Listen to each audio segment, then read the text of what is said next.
Gareth, Kristian, approaching the end of the first week in camp, how things gone for both of you? Yeah, very good. Obviously coming into a new setup, obviously new faces, obviously boys, we haven't really been around for a long time, so yeah, it's been good. Obviously it's been nervous start off first day, it's like a first day of school really, but we're getting on well with the boys, and no, it's been good first week. Obviously the fitness has been quite hard, and we've had long days, so something to get used to really. Gareth, same to you? Yeah, it's been good.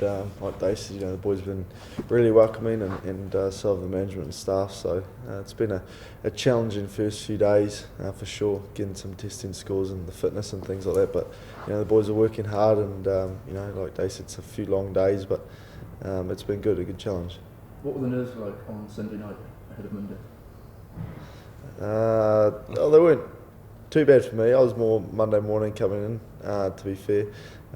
I made Corey Allen come and pick me up because I don't want to go in by myself. So, but like I said, the boys are a pretty relaxed bunch and been really welcoming, and I've really enjoyed it. So it's been a good start. Yeah, same for me really. It wasn't really the case for Sunday evening. It was more Monday morning. I was the same as Gar really. I spoke to Bubba. Obviously Bubba's been there a couple of times now, so just met him in the car park really, and I suppose it's a good way to get to know the boys when you've got someone who's already been in the environment. And the banter flows around straight away, first morning breakfast particularly?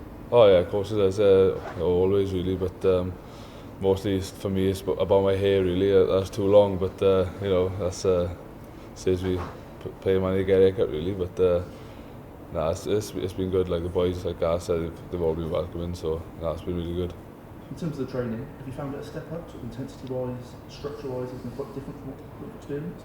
Yeah, I think so. A lot more. I suppose it's what you'd expect though in a national setup. But the boys are pretty thorough, and the coaches certainly know what they want and how we want to go into the England game. So look, got a lot of homework to do to catch up from where the boys have been, and there's a lot of behind the scenes work, I suppose, that goes into being ready for the game. And certainly for me, being a 10, there's a lot of calls and plays that I need to catch up on, but the boys and Rob and the rest of the staff have been really good at helping me out, so it certainly has been a step up, but really enjoying it.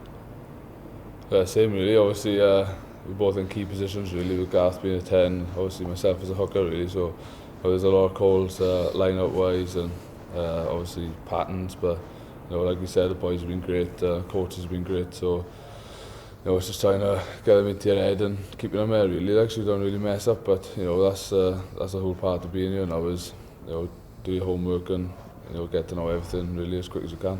There's only a week to that first opening match. What's the mood like? Is excitement building already? Is that front of mind?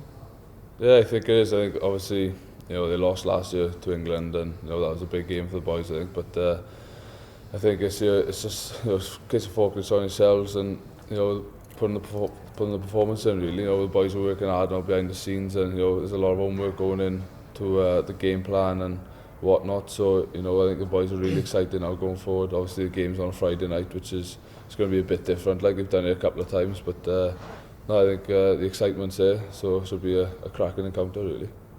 Yeah, I think certainly, obviously it's been a change for me. I obviously had the past histories of a lot of the others, but talking to a lot of the boys, it certainly is the biggest game in the Six Nations, having England at home, and obviously they're going to bring a few supporters down the M4, so I think the boys are pretty excited by the challenge, and certainly if we can win the first one, I think it will set up our campaign for the rest of the Six Nations. So Dacey touched, obviously it wasn't a great performance last year in Twickenham, and I think a few boys want to right a few wrongs from that game, and obviously from the boys winning the last autumn international against Africa, there's a bit of excitement and a bit of belief in camp. So it's going to be a big game come Friday night, and certainly everyone's pretty excited by it. And finally, Gareth, you went to the stadium in November. What's your thoughts on the stadium and the Welsh public, the Welsh fans? Yeah, second to none really. I think it certainly is a pretty special occasion with a packed Millennium Stadium. I think it's the best rugby stadium in the world, and I know speaking to some boys back in New Zealand, they certainly used to love the challenge of playing in Millennium Stadium. They used to love going there. So, I experienced it in the autumn series, going to watch as a spectator. So I could only imagine how special it would be, to be, on the field and wearing a red jersey. So, obviously a little bit of hard work has to go on between now and then to get the opportunity. But, I'm hopeful of getting an opportunity one day and hopefully taking it with both hands.